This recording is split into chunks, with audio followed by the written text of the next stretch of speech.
Yes, hello, hello mga ka-sweet. Ayan, happy Friday po sa ating lahat.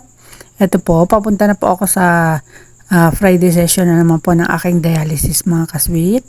At dito po ako dumaan sa harapan po ng aming Coliseum at ang harapan ng munisipyo mga ka-sweet.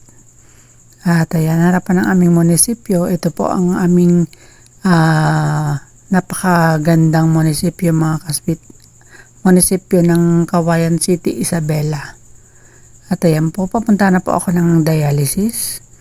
4 na oras na naman po ng aking dialysis mga kasweet. At ayan nga po mga kasweet, magsisimula na po ang aking dialysis at sana po ay maging okay na naman po sana. At gabayan po tayo ng Panginoon. Ayan. 4 na oras mga kasweet, ayan, kailangan po natin kumain. At mag-iingat po tayo parati, ingatan po natin ang ating sarili dahil mahirap po ang magkasakit. Mahirap magsisi sa bandang huli. Ayan, ito po may merienda po ako ditong choco butter. Ayan mga ka-sweet, kain po tayo.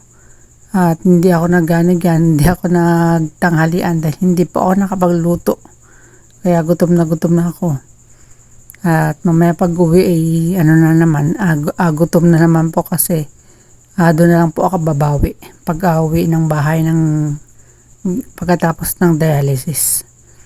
At ayan nga po mga kasweet, mag-biscuit po muna tayo. Ang pantawid pantawid gutom. At ito nga po mga kasweet, tapos na po ang aking 4 na oras na dialysis na naman mga kasweet. At mabuti po ay naging wala naman problema ang aking dialysis ngayon. At maraming salamat po sa inyong walang sawang pagsubaybay.